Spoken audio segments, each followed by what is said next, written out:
This is the Chapter 2, Lesson 2 video on normal distributions. So keep in mind here that everything we've talked about in Chapter 2 has to do with location in a distribution. So where is a data point relative to the rest of the data points in a distribution? Percentile is telling us what percent of a value is below a certain value. Z-score is telling us how many standard deviations above the mean or below the mean with the negative z-score that a certain point is.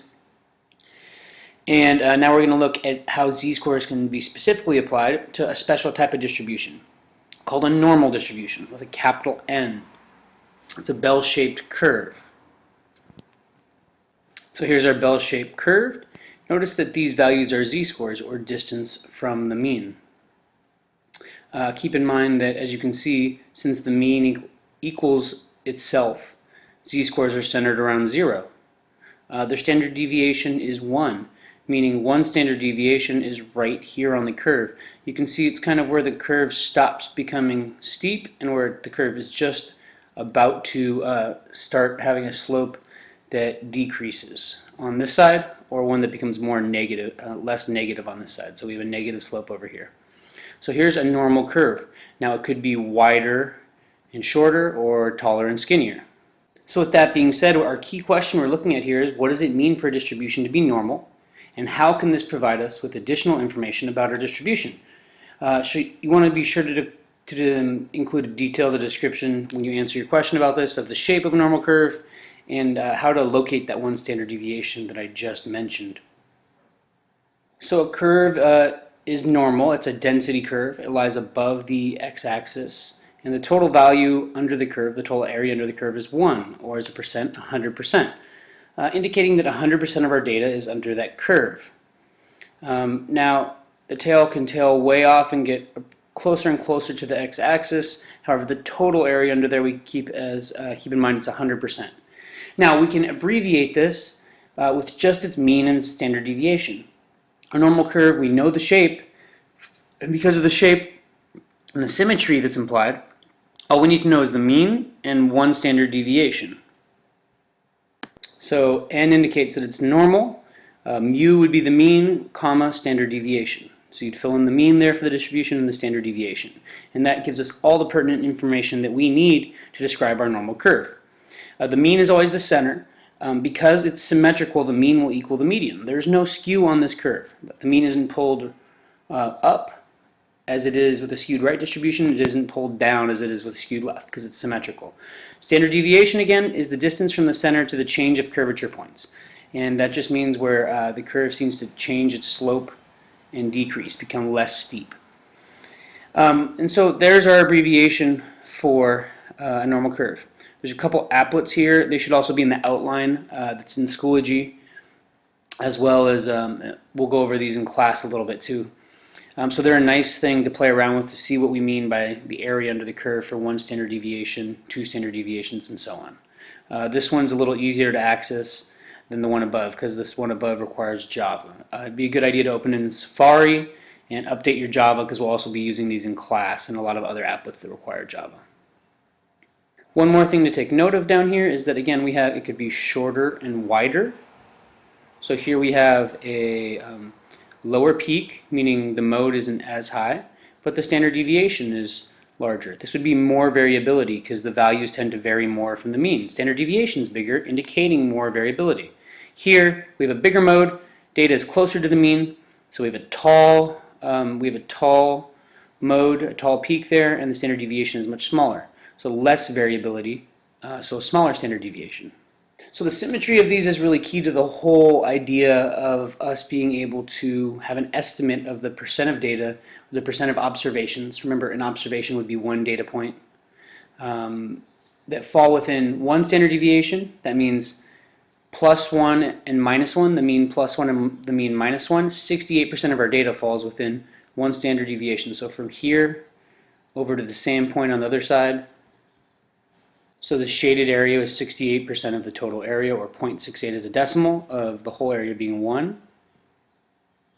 Approximately 95% of our data lies within the mean -2 standard deviations and the mean +2 standard deviations. And about 99.7% lies within 3 standard deviations. So the mean -3, the mean plus 3 standard deviations. So we just have this little sliver on either side. So keep in mind, if this is 99.7% of the data here in the middle, the outside represents 0.3%, or there's 0.3% evenly split between up here and down here, so that's 0.15% of my data would be below -3 z-score, below 3 standard deviations below the mean. Same amount would be above a z-score of 3. So keep in mind that this is an approximation. Most distributions are not exactly normal. So what we have to say then, if it's not exactly normal, we'll say it's approximately normal. And so we have an approximation for the percent of data that should be that far away or beyond that far away. Remember, z-scores are normal. For a normal distribution would be a normal distribution as well, because adding or subtracting a value from all the values and dividing by a value does not change the shape. So we'd still have a bell shape. So normal distribution z-scores would also have a bell shape, and then they would have a mean of 0 and a standard deviation of 1. Remember, we calculate a z-score by a value minus the mean divided by the standard deviation. So from a normal distribution, the z-scores will also be normal. We can do this a couple ways. Open the calculator functions and find how to use NormalCDF. NormalCDF is what we're going to use the most when we do this. So keep in mind the calculator function doc will give you what it is, the task you want to do on the left, the commands on the calculator in the middle, and then it gives you a reference to the page in your book, the chapter and page where that calculator function applies. So you can see these two calculator functions.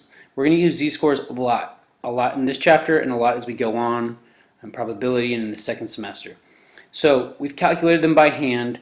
If we want to know the area in between two values on the normal distribution, because of that symmetry, we can know the lower bound. If we know the lower bound of the value we want, the upper bound, the mean, and the standard deviation, then this will tell us what percent of data lies within that interval of values between the lower bound and upper bound.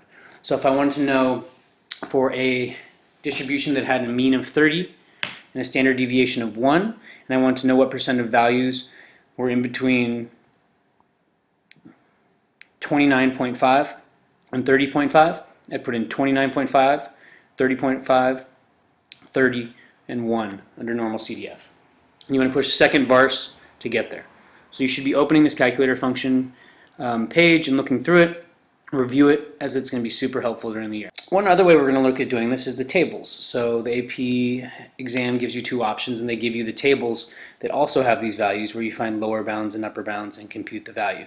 Now you need to calculate the z-scores, and we'll talk about how to do this in class. The calculator makes it more simple. This will be a nice way to get a conceptual idea of the shape and why we get a certain value based on z-scores.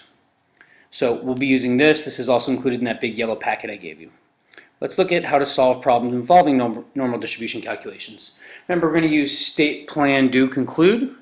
So state the problem in terms of the variable of interest, x, and info. So give the mean and standard deviation there of the normal curve, what we're trying to find, and then describe the normal curve. You can do that just with that capital N, parentheses, mean, comma, standard deviation. Plan, draw a picture, a quick sketch of a normal curve, shade the area we're interested in. Do, that's where you're going to perform any calculations. So you're going to standardize x. Remember, that means calculate the z-score, so you can show what the z-score is. Even if you use your calculator, you need to find the z-score of the values you want to show you know what you're doing and you don't just know how to use the calculator. Or you can use table A to do that same thing.